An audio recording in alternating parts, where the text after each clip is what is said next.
आपके साथ दीप्ति। आइए शुरुआत करते हैं ताजा तरीन खबरों के साथ। केंद्र सरकार द्वारा सीबीएसई 12वीं बोर्ड की परीक्षाएं कैंसिल होने के बाद अब मध्य प्रदेश में 12वीं की बोर्ड की परीक्षा को लेकर असमंजस हो गया है। इसको लेकर स्कूल शिक्षा मंत्री इंदर सिंह परमार ने कहा कि एमपी बोर्ड की 12वीं की परीक्षा को लेकर बुधवार को फैसला लिया जाएगा। बता दें कि मंगलवार शाम प्रधानमंत्री नरेंद्र मोदी की अध्यक्षता में हुई बैठक के बाद केंद्र सरकार और केंद्रीय माध्यमिक शिक्षा बोर्ड सीबीएसई ने क्लास 12वीं की बोर्ड एग्जाम रद्द करने का फैसला किया है। लंबे समय से स्टूडेंट्स और पेरेंट्स इसकी मांग कर रहे थे। दिल्ली समेत कुछ राज्य सरकारों ने भी 12वीं की बोर्ड परीक्षा रद्द करने की मांग की थी। सीहोर इंदौर बिलासपुर नर्मदा एक्सप्रेस में स्लीपर कोच में युवती की गला रेतकर हत्या कर दी गई। सूचना मिलने पर सीहोर स्टेशन पर ट्रेन रोकी गई और मंडी थाना पुलिस द्वारा विवेचना की गई। सुजालपुर और सीहोर स्टेशन के बीच हत्या की गई है। बताया जा रहा है कि युवती के साथ बैठा युवक फरार है। पुलिस ने कोच में बैठे यात्रियों से पूछताछ की है। वहीं मौके पर सीहोर एसपी सहित भारी पुलिस बल पहुंच गया था। युवती ने अपने भोपाल में रहने वाले भाई को मोबाइल पर कॉल कर सूचना दी थी कि उसके साथ युवक छेड़छाड़ कर रहा है। भाई ने पुलिस को भी सूचना कर दी थी। इसी सूचना के आधार पर सीहोर में पुलिस ट्रेन आने का इंतजार कर रही थी। इससे पहले ही युवक वारदात को अंजाम देकर ट्रेन से कूदकर फरार हो गया। राज्य सरकार ने 7 मई को सरकारी और निजी अस्पतालों को निर्देश दिए हैं कि वे सीएम कोविड आयुष्मान योजना के तहत गरीब कोविड मरीजों का 5 लाख रुपए तक का इलाज फ्री करें। भोपाल में इसके लिए 15 सरकारी 118 निजी अस्पताल से करारा किया गया है। इसमें 4153 बेड कोविड मरीजों के लिए रिजर्व किए गए हैं। इसमें 3299 सरकारी और 894 निजी बेड हैं। लेकिन योजना के लॉन्च होने के बाद से 25 मई तक आयुष्मान कार्ड वाले सिर्फ 722 कोविड मरीज इलाज के लिए भर्ती हुए। शहर में 71,06,341 लोगों के पास आयुष्मान कार्ड है। हैरानी की बात तो यह है कि 21 मई को निजी अस्पतालों में ऐसे 147 तो सरकारी में 846 मरीज भर्ती थे। लेकिन 25 मई को निजी अस्पतालों में इनकी संख्या 531 और सरकारी में 181 हो गई। जबकि इन 4 दिनों में योजना के तहत सिर्फ 69 कोविड मरीज ही भर्ती हुए थे। यह खुलासा 7 मई के बाद शहर में आयुष्मान योजना से इलाज कराने वाले मरीजों की रिपोर्ट से हुआ है। कोरोना की दूसरी लहर में अनलॉक के पहले दिन बाजारों में चहल पहल कम ही थी। पहले दिन 9,783 दुकानें खुली। भीड़ कंट्रोल करने के लिए प्रशासन द्वारा बनाई गई कोरोना सेफ्टी टीमों ने 118 टीमों ने विभिन्न इलाकों में पहुंचकर कार्यवाही की।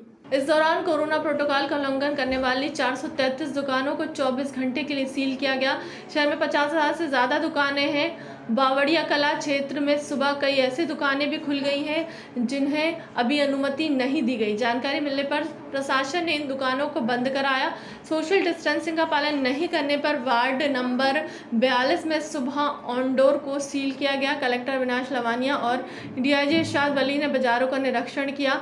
रात 8 बजे कलेक्टर विट्ठल मार्केट क्षेत्र से गुजर रहे थे। उन्होंने विट्ठल मार्केट में वाइन शॉप पर भीड़ लगी देख सेट पर मैसेज किया। कलेक्टर के निर्देश पर नगर निगम के एएचओ रामरत्न लोहिया ने मौके पर पहुंचकर वाइन शॉप पर 10,000 रुपए का जुर्माना कर दिया। 7 से 10 जून के बीच 10,000 यूनिट की पहली खेप प्रदेश को मिल जाएगी। कोरोना के इलाज के लिए डिफेंस रिसर्च और डेवलपमेंट ऑर्गेनाइजेशन की 2 डोज दवा अब मध्य प्रदेश में जल्द आने वाली है। डीआरडी ने इसे डॉक्टर रेड्डी लेबोरेटरी के सहयोग से बनाया है। राज्य सरकार ने दवा का उत्पादन करने वाली निजी फार्मा कंपनी को 50,000 यूनिट का ऑर्डर दे दिया। स्वास्थ्य सचिव आकाश त्रिपाठी ने बताया कि 7 से 10 जून के बीच दवा के 10,000 सेट की पहली खेप आ सकती है। इसी बीच केंद्र सरकार ने एंटीबॉडी कॉकटेल के 500 डोज भी मध्य प्रदेश भेजे हैं। किसिरिमेबल और इमडेविमल इंजेक्शन का यह कॉकटेल पूर्व अमेरिकी राष्ट्रपति डोनाल्ड ट्रंप को दिया गया था। इससे पहले अमेरिका की फूड एंड ड्रग इकाई ने मंजूरी दी। बाद में यूरोप ने स्वास्थ्य विभाग के अधिकारियों का कहना है कि कोरोना संक्रमित व्यक्तियों को शुरुआती 3-4 दिन में दवा की दोनों डोज दी जा सकती है। इससे मरीज गंभीर स्थिति में जाने से बच जाता है। मध्य प्रदेश में 10 साल के लक्ष्य के साथ पहली बार राज्य पोषण नीति 2020 को लागू किया जा रहा है। कैबिनेट ने मंगलवार को नीति को मंजूरी दे दी है। इसमें 4 मुद्दों पर प्रमुख रूप से नजर रखी जाएगी।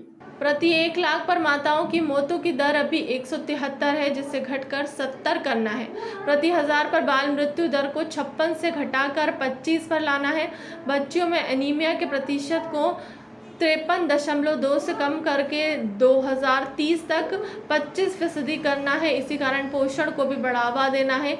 नीति में मॉनिटरिंग के साथ सोशल डिस्टेंसिंग की व्यवस्था की गई। इसमें 13 विभागों को जोड़ा गया है जो पोषण नीति को जमीन पर उतारेंगे। राज्य सरकार का फोकस गर्भधात्री महिलाओं और जन्म से 6 वर्ष तक के विशेष समुदाय के बच्चों पर रहेगा। नीति में 10 साल का रोड मैप भी है। अभी हर 10 साल में केंद्र सरकार की नेशनल फैमिली हेल्थ सर्वे कुपोषण के आंकड़े जारी करती है।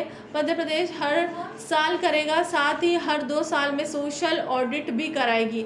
उसे सुपोषित मध्य प्रदेश की संकल्पना के तहत चलाया जाएगा। फिलहाल के लिए अब तक की खबरों में इतना ही। देश दुनिया की तमाम बड़ी खबरों के लिए बने रहे हमारे चैनल के साथ। नमस्कार।